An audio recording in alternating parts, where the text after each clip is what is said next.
It's Friday Night Live with Vince, pregame, postgame show. Your destination for top high school previews and wrap-ups with Vince and his team. Buckle up and hang on for Friday Night Live.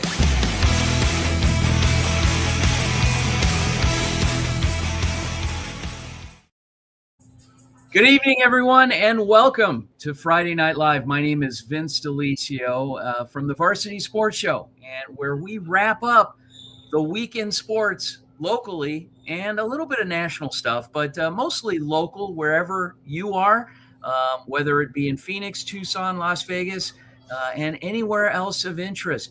I want to start off by introducing our co-hosts and then taking a little bit of a pivot over what we normally do, because we have a special guest kicking the show off with us right after our co-hosts get introduced. So from ASU, we've got Ethan Kinney. Ethan, how's it going? It's going great, Vince. How are you? I'm great. And then from the University of Nevada, Las Vegas, UNLV, Amaya Lucero. Amaya, what's going on? What's up? I'm good. How are you? All right. Second night in a row, you got to co-host a little Varsity Weekly last night. Hopefully that was a good time for you. You said it was definitely different. It was interesting and fun. It was awesome. I love being live. So I'm having a blast. Awesome. You're doing great work, sideline reporting for us as well, and doing some correspondence work. And Ethan, this week you had a chance to cover an interesting game out at Scottsdale Coronado High School. And tell us a little bit about that. Yeah, so I got the opportunity to broadcast Coronado versus Desert Sunrise. Just a one-man broadcast, so a little bit out of my comfort zone, but it ended up being a really good game. A lot of big shots in the fourth quarter that were really fun to call, and it was Coronado's night, but Desert Sunrise just pulled out the win. Great. And a great job by our lead technical director in that game, Chase Keln. So nice job there. Okay, so without further ado, we are going to bring on a special guest tonight. He was just recently named as the brand new head football coach out at Queen Creek High School. His name is Steve Huber. And Marla, if you would do the honors of bringing Coach Huber in so we can meet him. Coach Huber, welcome to Friday Night Live. How are you, sir? Lost of sound. Can you hear me? Yes, I can. How's it going, Coach? Sorry, I'm having technical difficulties here. I had you, Vince, and thing. Okay. Can you hear us now? We can hear you. All right. Okay. Well, let's Coach, can you hear us? How's that? I can't hear you. You cannot hear us. Okay. Well, what we will do is we're going to bring you back in just a minute. Marla, if you can work with Coach and maybe check his settings and whatnot, and in the meantime, let's bring Amaya back in, and we'll start off with our very first. Amaya is back. Let's start off with our very first guest, and that would be Thomas Gabo with Amaya. Take it away. Hi, how are you doing tonight? Hi, good. How are you, Amaya? I'm fantastic. So I heard you are going to talk a little bit about the Flag Football Live game recap. Go ahead. What do you have to say about that? Yeah, yesterday. So the games happened yesterday. 4A and 5A state championships for Sierra Vista versus Green Valley was the first game inside Allegiant Stadium. I mean, they get to play in an NFL and college stadium, so that was pretty cool. Yeah. And then the second game was Shadow Ridge and Bishop Gorman. But in the first game, Sierra Vista just ran away with it. They won 44-7. They got people all around making plays, and they're going to defend the 4A title next season. And for Shadow Ridge, they're led by Jelani Palmer. She's amazing. She has offers from all over to play flag football, and they won by 2 possessions against Bishop Gorman, 12-0. Overall, it was just a great experience to call games, do the camera work, and Wow. So you were live down there and you got to be on the field in Allegiant Stadium. Yeah, we got to broadcast. We kind of had our own press box. Marla was there. A couple other people were there, but yeah, it was just a great opportunity to Yeah. broadcast high school flag football. Yeah, absolutely. What do you think they have to bring to the table going on into next year's season? Well, yeah. Both of these teams obviously are champions, so they're gonna have a lot on their shoulders going into next season. But Shadow Ridge, this is their fourth state title, so I would say they have really much nothing to prove. Their coach is the most winningest coach in Nevada flag football history as of right now, and for Sierra Vista, they might have some people leaving, but I know their quarterback is a junior and she's coming back and she's really good. Amaya Lustig, I believe is her name. Oh, okay, awesome. And how do you think that you're rooting for a team at all out of this? Well, my alma mater was Coronado, so I'll be rooting for Okay, Coronado. But it's gonna be tough to defeat Shadow Ridge in the yeah, 5A conference. yeah. And what did it mean to you to be able to be a field correspondent for something in the kind of arena like or stadium like Allegiant? Yeah, I mean, it's really, I guess, humbling. I don't know. It had me at a loss for words. You get to, broadcast games inside an Allegiant Stadium, as my overall dream is to play-by-play broadcast Yeah, for the NFL. I mean, that was just a very, very welcoming experience for sure, especially in my yeah. hometown. So Absolutely. I think that that is just we're all here for that reason to get to that point, and so that some of us are already getting that experience. I think that that is just such a cool, awesome thing that we would get to do with this company and this varsity sports. right, exactly. Absolutely. All right. Um, Thank you so much Thank you so for much. Have a joining good us. one. You too. Okay, thanks, Amaya. Thanks, Thomas. Great job there. Let's try to get Coach Huber back in again. Coach Steve Huber, the brand new head football coach out at Queen Creek High School. Okay, Coach, can you hear us? I can hear you. You got me? It worked. Okay. All There right. you go. All right. Sorry Coach, about that. at no time did I ever think that we would have an issue tonight. So unfortunately, that is technology and it happens sometimes. But anyway, that being said, thanks for joining us. A lot of excitement around this hire. The fact that you've got an incredible background. You were the defensive coordinator at Chandler last year, played in an open final, and some common opponents with Queen Creek. First of all, talk about your experience at Chandler. Like I told the kids today at Queen Creek, it was exciting for me today, but it was sad too, because I had such a great time at Chandler. Chandler is a special school. It's a historic school, historic program, great administration. Working with Coach Wisdom was awesome for my second year working with him. For what we did this past year, being able to make it to the Open, knock off Hamilton in the playoffs, it was a tough decision. It was hard. It was a hard decision, but this was something that I've been looking forward to my whole life, and it was one I couldn't pass up. Having been a native of North Dakota, you were part of a couple of state championships back there, and in between that and Chandler, you had a stop at San Diego State where you were an assistant for a couple of years, an analyst, and that experience, the college game, and then transitioning back to high school. Differences, obviously some differences, but what were some of the takeaways from that your time at SDSU? It was fantastic. I got a bunch of phone calls and texts today from people there. Coach Lewis texted me. Coach Barton sent me a voicemail. Special teams coordinator. College football coaches are a different breed. They are a different breed, man. They get up when everybody's sleeping. They get home when everybody's sleeping. But like I told the Queen Creek kids today, I said, college football years are like dog years. 1 year in college football is like 7 years somewhere else. And the knowledge that I gained just learning how to, deal with different individuals, being there with Coach Lewis on his first year, seeing him take over a program his first year, and then moving into like that second part of that first year, how he was looking to change different things, adjust different things. My last 2 years, and I worked with some great people. I worked with Coach Mattern in Fargo, back in Fargo, but these last 2 years with Coach Lewis, Coach Schmidt, and Coach Wisdom has done wonders for me. Coach, you were joining a program that, while the cupboards are not bare, they lost a couple of key players, including a young man that is arguably the best all-around athlete in the state of Arizona and a pretty darn good quarterback and pitcher.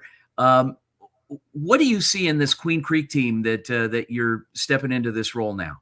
Well, I mean, they are who they are, right? I told them again today. I said I've been down here since 2020, and I've never heard a coach, a person, anybody say a negative thing about Queen Creek football. They work hard, they practice hard, they play hard, they play the right way, and that's why I told them that it was the job that intrigued me when it came open. There were other jobs that I didn't pursue, and when this one came open, just knowing the type of kids that are in that community. And when I say community, that's the other thing. I think it's hard in Arizona to really have a sense of community with Arizona high school football. And I think if there are certain schools, certain areas, Queen Creek is one of them. And that's what's exciting. Let's talk about your staff. Are you bringing some guys over? Are you cherry picking some other programs to bring some top talent over? The guys that are already there. I mean, I know this is all still fresh and new, but what are your thoughts on that? Yeah, I had a good talk with one of the primary assistant coaches on staff today. I sent out my Google form questionnaire to all the existing coaches tonight. I just looked before I jumped on. I got about 5 or 6 of them back already. Obviously, being down here for now since the 2020 season, I've been able to make a lot of connections and a lot of contacts. I have some spots kind of filled internally, just haven't announced it yet. But I do want to meet with everybody that was on staff there, get a feel for them. See if have them get a feel for me. Coach Wisdom said it great when he started last year. He said, some of you might not want to work for me either. So I want to give them an opportunity to get to know who I am, and then vice versa, me getting to know who they are. And just at the end of the day, whatever decision we make, whether it's coaching, equipment, uniform, whatever, it has to benefit the kids. If it doesn't benefit the kids, we're not going to do it. Awesome. Coach Steve Huber, brand new head football coach at Queen Creek High School, home of the Bulldogs. Coach, looking forward to having you on the Varsity Sports Show tomorrow morning as well. We'll continue this conversation, and thanks so much for your time. Appreciate it, Vince. Thank you. All right. Let's turn it back over now to our co-host, Ethan Kinney. Take it away, Ethan. Yeah, so next we're going to be bringing on Mario Medina from Arizona State, and he is going to be talking to us about ASU baseball's home opener live from the field. Yes. Can you hear me? Yep, you're all good. Oh, perfect. Cool. Yeah, I'm currently here in Tempe, Arizona at Muni Stadium. I was here for the entire game. It was a good game. If you're a Sun Devil fan, just to give a quick recap, though, Nulan Contreras, can't say his name properly, scores the first run for the season for ASU on the bottom of the second. But Omaha is able to score back in the bottom of the fifth with a home run by Brody Sexton. Eventually, the game goes to ASU kind of gets away a bit with a 3-1 lead by Garrett Michael as he scores the RBI sac fly. But eventually the game goes into 7-2, where the Sun Devils win the game pretty easily. It's a little chilly outside, so don't mind if I'm acting a little jittery and whatnot. I didn't wear the proper clothes today. I didn't think it would be a bit windy and cold, but it was a great game, man. It was a beautiful day, beautiful weather. ASU showed out. They're 1-0 in the season so far.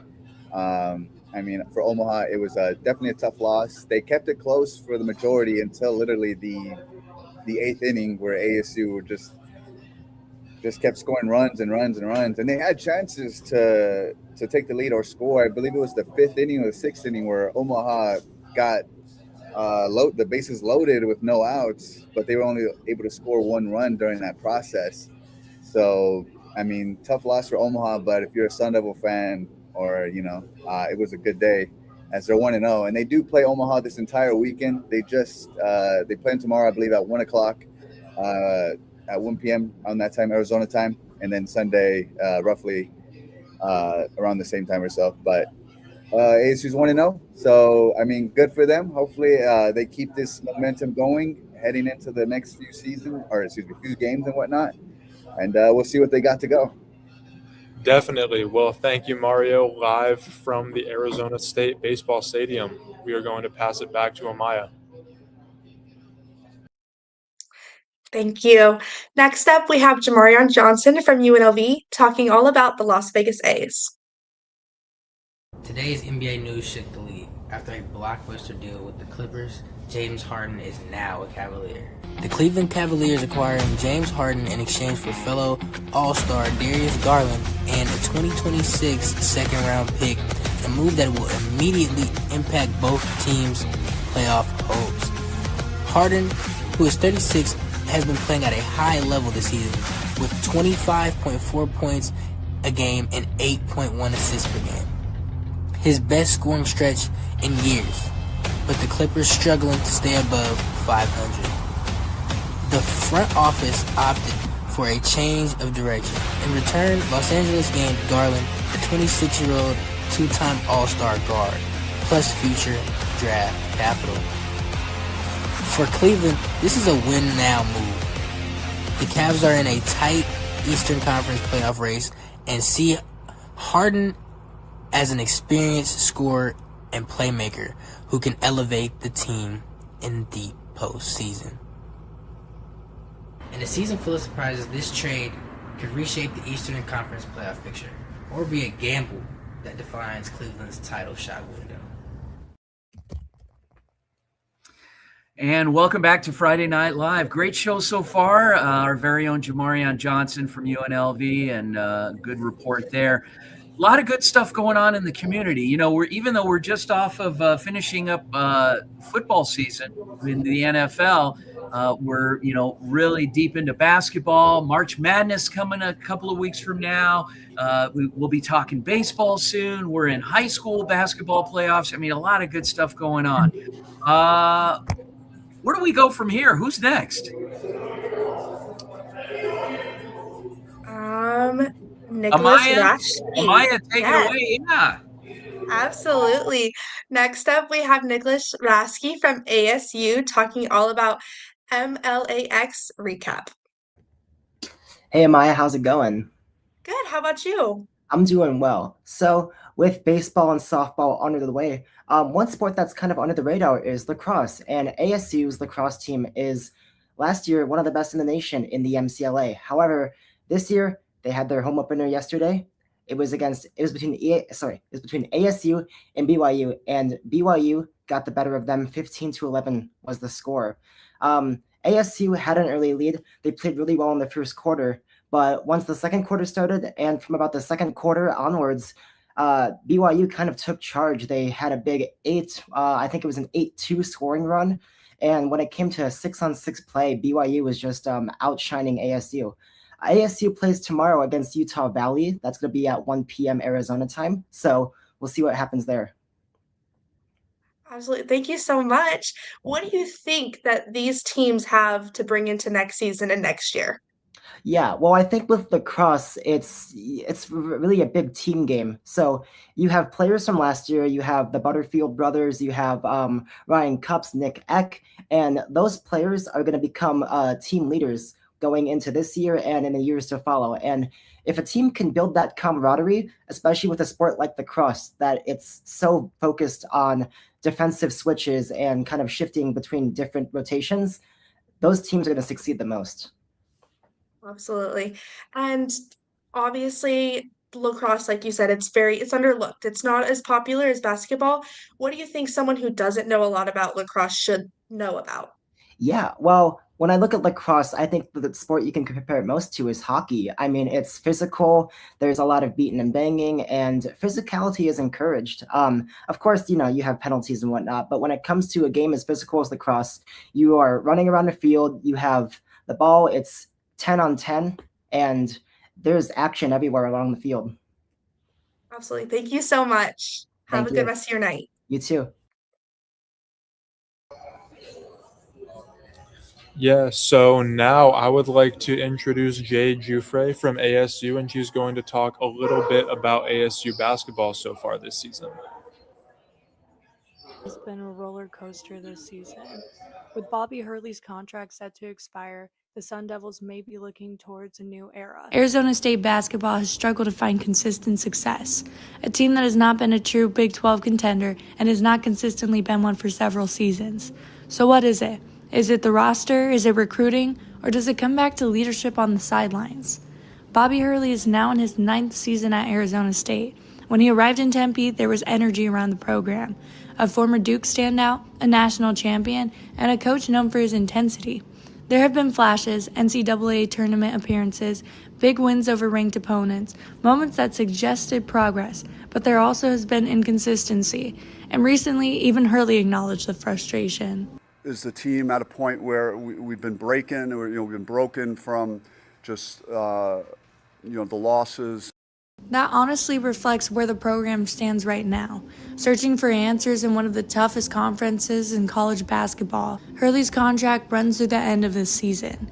There is currently no extension in place, which makes this year even more significant. Arizona State now faces a decision: continue building with a coach who has led the program for nearly a decade, or evaluate a new direction as the Sun Devils try to establish them in the Big 12. For now, the focus remains on finishing the season strong, but the bigger picture questions are not going away. It feels like ASU basketball gave up on Bobby Hurley long before his contract was over. For Varsity Sports Show, I'm Jay Jufre. All right, guys, welcome back to Friday Night Live. Coming up, what do we have coming up? Looks like we are going to get a little recap, but great show so far. We've had a lot of good content this week. We've got high school playoffs that have just kicked off in the last couple of days, and tomorrow morning we're going to hear about some of the matchups in the Open that are going to be set as the AIA reports all of that information, and we'll be out there broadcasting, producing some games as well. So anyway, with that being said, I'm going to kick it over to Amaya. Awesome. Thank you. Next up, we have Nicholas Hill joining us from ASU doing a recap of the Super Bowl. Yeah, thanks for having me. Oh, hi, Maya. So obviously this year, the Seahawks were our Super Bowl champions. And what's interesting is a lot of people like to kind of point out and think the reason that they won was mainly from their defense, which is a fair argument because, I mean, they had 6 total sacks that game. They also forced 3 turnovers, one of them going back for a touchdown. But something I kind of want to emphasize that actually did really change this game was how good Seattle's special teams were. What's funny is actually, Jason Myers, the Seahawks kicker, he had 17 points that game. That led everybody from both teams in total points. So there are some people actually in this world that think Jason Myers should have been the Super Bowl MVP just because of that. Obviously, that award went to Kenneth Walker, which I think is completely fair because, I mean, he was really the only player on Seattle's offense providing like any offense. I believe he had 150 yards somewhere around there. But yeah, I mean, and kind of an unsung hero of that game, I believe, is Michael Dickinson. He's the Seahawks punter. He punted the ball maybe like 3 times all the way back to the Patriots to 10-yard line. So they had to start really far back a lot of their possessions. Absolutely. Thank you so much. What do you think was your favorite part of the Super Bowl this last weekend? I've got to be honest. I just like seeing Seattle's like defense just kind of move as like one unit. Like they're so talented on every level of defense. They have great defensive line, great linebackers and corners. Like they're just elite in every single spot on defense. And they made Drake's life job like very difficult. I mean, he was running for his life almost every possession. Absolutely. Thank you, and have a good night, Nick. Thank you. You too. All right, I'm now going to pass it back to Ethan. Thanks, Amaya. And now with me, I will be having Hannah Flanagan, who will be talking about Austin Matthews becoming a Team USA captain for the hockey team. Yeah, hi, how are you? I'm so excited to be here and to talk about this tonight because honestly, I don't think it's being talked about enough. Austin Matthews grew up in Arizona playing for the Junior Coyotes, like has helped the growth of hockey here in the Valley like tremendously. He was drafted first overall in 2016 to the Maple Leafs, but still comes back to Arizona, lives here in the summer, trains here. It's just like so incredible to see that and to see the growth that he's bringing here for hockey. And along with him, brothers Brady and Matthew Tkachuk were born in Scottsdale, and they're both on the roster. And they actually scored the first goal of the Olympics for Team USA. Like Matthew passed it to Brady, and he literally scored the first goal of the Olympics for Team USA, which is just like incredible that they're both from Arizona. And along with Matthews, like it's just so cool to see and to like see the growth of hockey here. And like we're seeing the best players in the world play in the Olympics for the first time since 2014 because they haven't played in that long. And it's just like there's no better time. Like I'm like so passionate about this because there's literally no better time to be watching hockey than right now. So like if you're an Arizona native and you want to watch hockey, because I know it's not big here, like this is the time to do it because we have 3 kids from Arizona playing on Team USA and representing our country and representing the state and like the growth of hockey here. So Thank you, Hannah. I myself don't know much about hockey, so that was really informative. And now I'm going to pass it back to Amaya.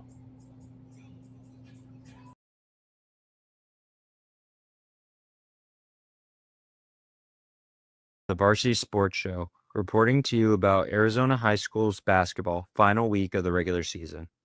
With Arizona boys high school basketball regular season coming to an end this week, there's a lot of buzz in regards to playoff seeding in the upcoming playoff brackets across the state. Sunny Slope is sitting pretty at the top in Arizona with an impressive 22-2 record and have won 21 straight games before falling to Millennium earlier this week. Their consistency throughout the regular season has them poised for a deep playoff run. The buzz around their potential matchup with Millennium in the playoffs is totally justified, as both teams are powerhouses, and that game could easily be a sneak peek into the Open Division State Championship game. These two teams split their regular season matchups, with each side winning one of their 2 games. With Sunny Slope sitting as the #1 team in Arizona and 3rd in the nation, everyone is wondering if they can maintain their dominance throughout the postseason. Another team to watch out for in the Open Division playoffs is St. Mary's, who is currently on a 6-game winning streak going into their last game of the season. They are ranked 3rd in the state and are looking to build on their 4A state championship from last season with a long playoff run in the Open Division this season. With the regular season drawing to a close, the focus is now squarely on playoff seeding. Teams are fighting hard for every win to secure the best possible seeding, as every position can be crucial for a deep playoff run.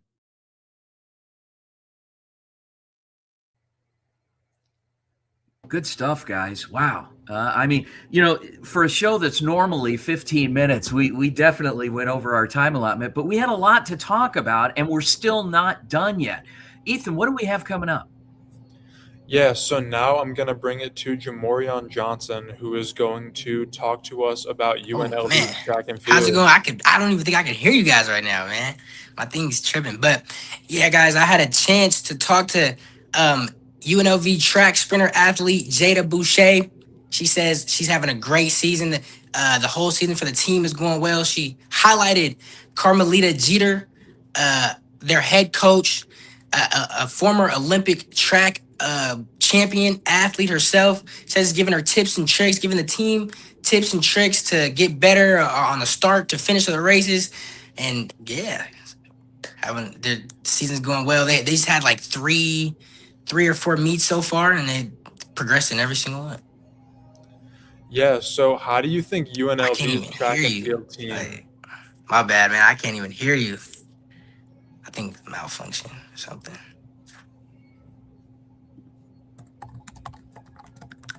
Oh, man. Technical difficulties.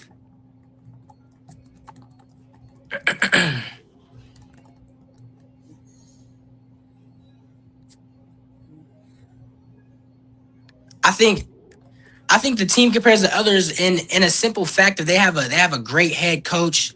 The head coach has been to the Olympics, so she has all the knowledge, all the wisdom you could possibly have. That's the highest level of this sport. So I think they have a great mentor to train them and better them in those areas. So yeah. Definitely. And one last question. What do you think the biggest lesson from an Olympian? Oh, you mind typing what it do in you the think- chat? Yeah, one second. My bad, guys. Technical difficulties.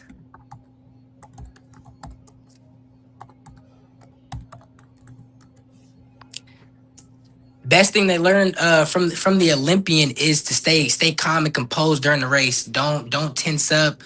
Stay smooth. Stay loose during the race, and how to keep pushing through adversity. They say they have a lot of their training is very rigorous, very hard. So yeah, that's. Yeah. Awesome. Well, thank you, Jamorion. And now I'm going to bring it back to Amaya. Thank you. Next up, we have Johnny Fogel from ASU.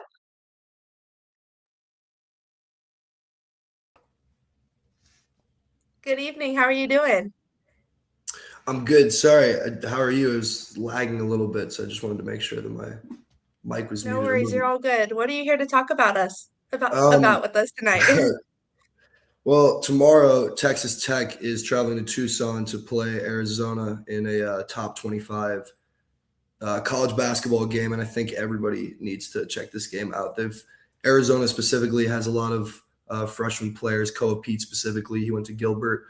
Braden Burries is a freshman who's also going to go in the lottery. Koa Pete's going to go in the lottery, and this should be a really exciting game. Arizona's 23-1. They're coming off their first loss of the season, which happened earlier this week to Kansas, which was a really big deal because Kansas was playing without their best player, who's supposed to go number one in the draft. Arizona's the number one team in the country at the same time. And even though they're, I believe, 10-point favorites, around something like that, it's going to be a competitive game because the Big 12 has consistently been maybe the best conference in college basketball this year. You can make an argument for it. I'd probably say the Big 10 is. But, yeah, it's a huge matchup in the Big 12. Absolutely. How do you think that they are going to do coming off? You mentioned their first loss. How do you think that they're going to perform? I think they'll perform well. Tommy Lloyd, the coach of Arizona, usually has these guys coached up really well. And they've got an experienced group way beyond their years because most of these guys are 18, 19 years old, especially with Jaden Bradley, who's been leading the point guard position, and Koa Pete, who I mentioned earlier. These are like 18, 19-year-old guys, but they were 23-0 for a reason. They're number one in the country in basically every ranking. They're top 5 in defensive efficiency, top 5 in offensive efficiency, in addition to being number one on KenPom and Torvik.com. So I think they'll bounce back really well, and I think they end up winning this game by double digits. Awesome. Thank you so much, Johnny, and have a good evening. Ethan is back joining us. Go ahead and take it away. Yeah, so next I am going to introduce Cole Bruntz from the University of Arizona talking about Palo Verde's playoff game. Yeah, what's going on, Ethan? So I just covered this game tonight. I was doing a solo broadcast with 2 other people. It was a good experience. But yeah, so we had the Palo Verde Titans and the Phoenix Country Day Eagles. The Eagles were 24-1 coming into this game, and their only loss was actually to Palo Verde at like the very beginning of the season. So I thought that was a good, interesting bit. The player of the game was Jad Aga. He's a 6'8" junior. He had big control over the game. He had ton of rebounds, and he was hitting it from beyond the arc, the 3-point line, quite a bit, which was surprising for a big guy like that. But yeah, I mean they were the 5 seed, and they ended up winning against Palo Verde 55-51. So it was a close one. But I mean Palo Verde, it was in their high school, but they were ahead. There were some early turnovers that they capitalized on, but after that first quarter, only Palo Verde was up by 1 point, I think, and then after that, the Eagles, the Phoenix Country Day Eagles, pretty much had everything, going in their favor. They pretty much, I think they led in every quarter until the end. So, yeah. Definitely. What was the environment like in that type of game? Yeah, it was loud. It was very loud. Probably the loudest game I've called so far this year. They had a pretty rowdy student section as well. There was probably at least 5 students. They had signs as well. So yeah, it was pretty rowdy. And then they had a little pregame introduction for the players, which I thought was pretty cool too. So definitely. All right. Well, thank you, Cole, for that recap. And now I'm going to bring it back to Amaya. Thank you. Thank you. Next up, we have Cole Bruntz talking the Super Bowl recap. This is Cole Bruntz reporting with the Varsity Sports Show on the Super Bowl recap. We had a game between the Seattle Seahawks and the New England Patriots on February 8th, 2026 for the Lombardi Trophy. Both teams had struggled early to score a touchdown, but the Seattle Seahawks kicker Jason Myers had kicked 4 field goals for the Seahawks to put them up. The first touchdown of the game came in the very beginning of the fourth quarter, where Sam Darnold threw a touchdown to Seattle Seahawks tight end A.J. Barner. The Patriots did answer back, though, with a quick touchdown after that from Drake May throwing a pass to Mac Hollins for a deep touchdown in the end zone. The play that really sealed this game, though, for the Seahawks was when Drake May was sacked by Devin Witherspoon, who ultimately ended up getting the ball thrown up in the air, and Uchenna Nwosu intercepted it and ran it back for a pick 6, which ultimately sealed the game. While Sam Darnold did throw for 202 yards, the Seahawks really leaned on their run game, and Kenneth Walker giving him 27 carries, and he totaled for 135 yards on the ground, and ultimately ended up winning the Super Bowl MVP. The Seattle Seahawks now have 2 Super Bowls in their franchise's history, and they will go into this offseason looking to repeat as Super Bowl champions. As for the New England Patriots, they too will look to make it back, as they have a lot of room to work with Drake May still being on his rookie contract. All right, and we are back. We're getting close to closing the show out, but what a great show. And before we do, I just wanted to send it to each of our co-hosts and ask a little bit about the week and in some highlights for you guys, whether it be from tonight's show or just in general. Amaya. I recently did a segment, I think it was last week, on Palo Verde dance. You know, I'm a big dance fan. That is my background. They are competing at Nationals tomorrow, so I would just like to wish them luck. And congratulations for making it this far, girls. Okay. Ethan, how about you? Yeah, so I got the opportunity to broadcast 2 games this week, one on Tuesday. I broadcasted Coronado versus Desert Sunrise. And on Thursday, I broadcasted Cactus Shadows versus Saguaro. 2 really good games, close games, a lot of talented players on each side. And, I mean, the environment was great. I loved it. Awesome. Well, you guys are doing a great job. And on behalf of our amazing team, guys, make sure you tune into the Varsity Sports Show tomorrow morning, 9 a.m. Pacific, 10 a.m. Mountain Standard Time. We will be out at the Senior Showcase at Ottawa University in Surprise, where we will be featuring a lot of live content. Thanks again to Coach Steve Huber, the brand new head football coach at Queen Creek, for joining us tonight. He'll be on with us tomorrow morning, as well as David Abrams, the brand new, currently the athletic director at Pinnacle High School, heading over to Saguaro very soon to be their AD. Brand new head football coach, Jason Ronquillo, that is going to be taking over at Saguaro.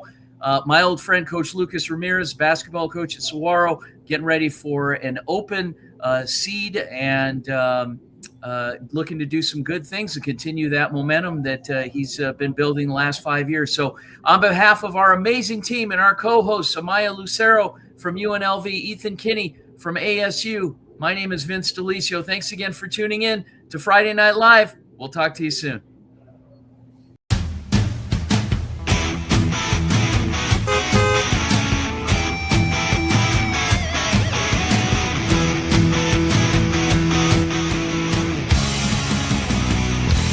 It's Friday Night Live with Vince, pregame, postgame show. your destination for top high school previews and wrap-ups with Vince and his team. Buckle up and hang on for Friday Night Live.